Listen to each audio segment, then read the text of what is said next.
उद्घाटित हो जाइछि ओडी पेडिकन 2024 एसीबी मेडिकल रो न्यू ऑडिटोरियम रे एकेडमी ऑफ पेडियाट्रिक कटक जिला शाखा एवं शिशु रोग विभाग एसीबी मेडिकल कॉलेज और हॉस्पिटल रो मिलित सहयोग रे नवेम्बर 9 और 10 तारिख 2 दिन धरी अनुष्ठित हेबाकु जाउछि आईएपी रो 44तम प्रादेशिक सम्मिलनी रे ओडिशा स्वास्थ्य विश्वविद्यालय रो कुलपति डाक्टर मानस रंजन साहू मुख्य अतिथि भावे जोग देथिले।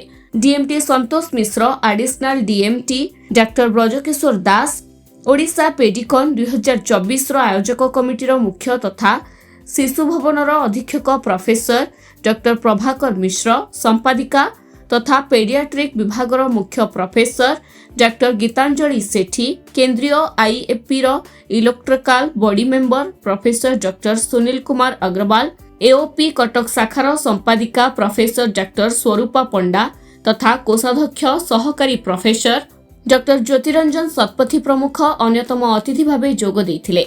सम्मेलन रे स्वास्थ्य संबंधी विभिन्न विषय उपरे आलोचना करा जायतिला। एही सम्मेलन रे राज्य तथा राज्य बाहर 500 रु अधिक डाक्टर जोग देथिले।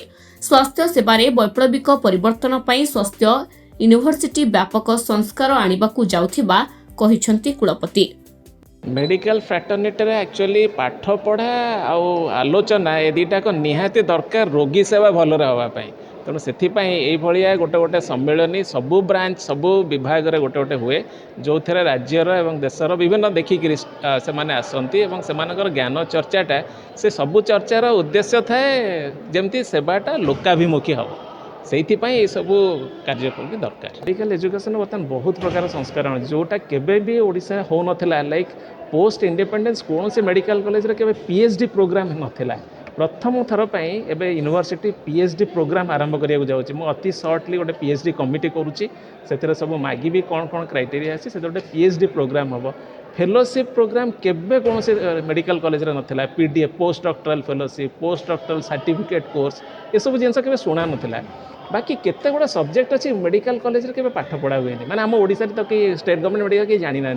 गोटे एग्जांपल होची हमर हॉस्पिटल एडमिनिस्ट्रेशन एते हॉस्पिटल खोला होची कि हॉस्पिटल एडमिनिस्ट्रेटर गोटे सेमती कोर्स ना।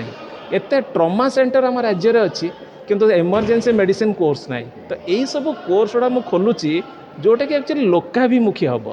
आम देश राज्य देखो आम हॉकी रे बर्तमान विश्व मानचित्र रे आम खेलाड़ी मैंने लिगामेंट इंजुरी हेल्ले दिल्ली बम्बे जाऊँ। तेणु बर्तमान गोटे स्पोर्ट्स फिजियोथेरापी उपर गोटे कोर्स करा जाऊँगी जो यही पिला पाठ पढ़े स्पोर्ट्स फिजियोथेरापी आम स्पोर्ट्समैन मानक से सेवा जोगे पारे।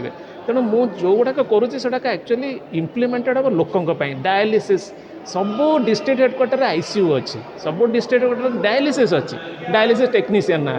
तो ये छोट छोट जिनस जोटा को एक्चुअली मु हृदयंगम करुँचे यहीटा कले लोकों को बेनिफिट हम से भाया जिनस मुझे विश्वविद्यालय स्टार्ट कर 2 दिनिया आमर एकेडमी ऑफ पेडियाट्रिक्स रो कॉन्फ्रेंस जोटा ओडी पेडिकन आमर राज्य स्तरीय कॉन्फ्रेंस जोटा प्रत्येक वर्ष विभिन्न डिस्ट्रिक्ट रे हुए सेटा एथरक से दायित्वटा आमर डिस्ट्रिक्ट ब्रांच को दिया कटक डिस्ट्रिक्ट ब्रांच को आमे ताकू सक्सेसफुली करिपारलु। 2 दिनिया कार्यक्रम रे आमर 500 रु अधिक डेलीगेट्स आसीथिले विभिन्न पार्ट ओडिशा रो विभिन्न जगार आसीथिले। कॉन्फ्रेंस गुडार मेन मोटो हैला सुदूर दूर स्थान रो डाक्टर माने प्लस सेंट्रल डाक्टर मानक भितर गोटे इंटरैक्शन हबो ता देहरु सब जिनस उपरे पिलांकर डिजीज उपरे नुआ अपडेट उपरे चर्चा भी हबो जहाँ फल समस्ते समान भाव में जिनस नॉलेज एक्सपैंड करें आउ पिलांकर चिकित्सा और इन्फेंट मोर्टालिटी रेट कमेबारे भी ताहा बहुत हेल्प करिवो। सो जहाँ हो ये गुरु दायित्वटा आमर कटक ब्रांच को मिली मु एज कटक सेक्रेटरी मु गर्व माने माने प्रिविलेज मने करुछि निजको आउ आमे खूब सुचारू रूप से 2 दिनिया प्रोग्राम को करिलु।